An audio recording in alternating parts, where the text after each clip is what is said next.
Нягледзячы на трэці месяц пратэстаў Беларусі, санкцыі Еўразвязу і ЗША як ніколі лагодныя, спісы сціплыя, і там далёка не ўсе ключавыя асобы рэжыму, прынамсі пакуль.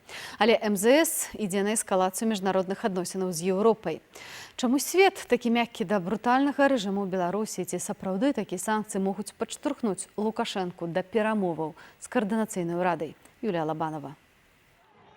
Улады Беларусі працягваюць гвалт, краіны Еўропы рэагуюць. Да санкцыяў Еўразвязу ў дачыненні 40 беларускіх чыноўнікаў далучылася Швейцарыя. Большаму інфармаванню еўрапейцаў аб міліцыйскім бязмежжы паспрыяла і сустрэча Святланы Ціханаўскай з Ангелай Меркель на мінулым тыдні. Мы павінны прызнаць, што з часу нашай апошняй сустрэчы нічога не змянілася да лепшага. Рэжым Лукашэнкі працягвае ўжываць гвалт. Мы па-ранейшаму бачым арышты мірных дэманстрантаў. Вось чаму нам прыйдзецца падумаць, як рэагаваць. Я прапанаваў падрыхтаваць яшчэ адзін санкцыйны пакет. І Лукашэнка павінен быць адным з людзей у гэтым санкцыйным спісе.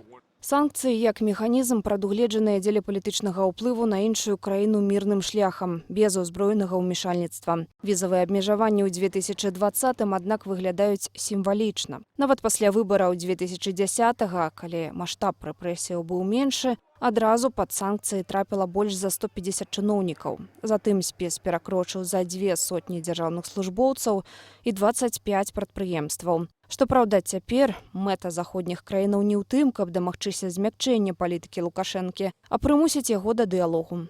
У тых выпадках, калі патрабаванні былі такія, што пагражалі наўпрост трываласці палітычнага рэжыму, то яны не выконваліся. Тут можна згадаць і, напрыклад, патрабаванне пра правядзенне адкрытага добрага расследавання знікнення палітыкаў у пачатку 2000-х гадоў.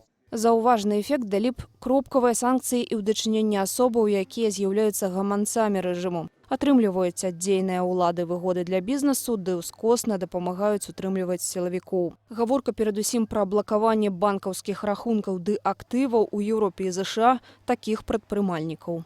Конечно, Еўразвяз можа это зрабіць, і для Беларусі это патрэбна, потому что гэта сістэма нездаровая, гэта сістэма падпітвае бандыцкую сёння групоўку, которая захапіла ўладу ў краіне, і чым хутчэй і чым мацней будзе гэта ўздзеянне, тым хутчэй беларускі народ атрымае магчымасць пазбавіцца ад гэтай прайграўшай выбару ўлады. У Еўразвязе ўжо заявілі пра намер пашырыць санкцыі не толькі на шэраг высокапастаўленых чыноўнікаў ды Александра Лукашэнку, але таксама на бізнес, які фінансуе рэжым самаабвешчанага прэзідэнта. Пры гэтым фармулёўкі з умовай, калі сітуацыя ў краіне не палепшыцца, удалося пазбавіцца ў панядзелак. Лабісты давялі. Глядзець варта не на актыўнасць пратэстаў, а на тое, што выбары не прызнаныя большасцю краін, а адказныя за забойствы, утрыманне палізняволеных і працяг катаванняў асобы застаюцца на сваіх пасадах. Мы получили с извинением письмо, и в данной ситуации нам объяснили,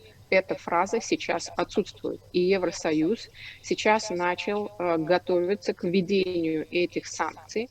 Каб пакаранне спрацавала, імёны прэтэндэнтаў у санкцыйны спіс будуць у сакрэце да прыняцця рашэння, распавяла Наталья Каляда. З практыкі бізнесоўцы паспяваюць вывесці свае актывы з Еўропы і ЗША, калі ведаюць пра пагрозу фінансавай кары загадзя. Нам нужно просто прекратить поток денег режиму, потому что таким образом у нас возникает ситуация, когда режиму не остается чем выплачивать правоохранительным органам для того, чтобы весь этот репрессивный механизм стоял на улицах 24 часа 7 и подавлял население, которое выходит на протесты для того, чтобы результаты выборов были аннулированы, чтобы Лукашенко ушел и чтобы произошел транзит власти. Гэтак Еўразвяз фактычна пайшоў на эканамічныя санкцыі, прынамсі камерцыйныя, звязаныя з паслугамі і гандлем. А ці адважацца еўрапейскія чыноўнікі на больш жорсткія крокі, як увядзенне эмбарга на пэўныя тавары ці поўнае прыпыненне гандлю з Беларуссю?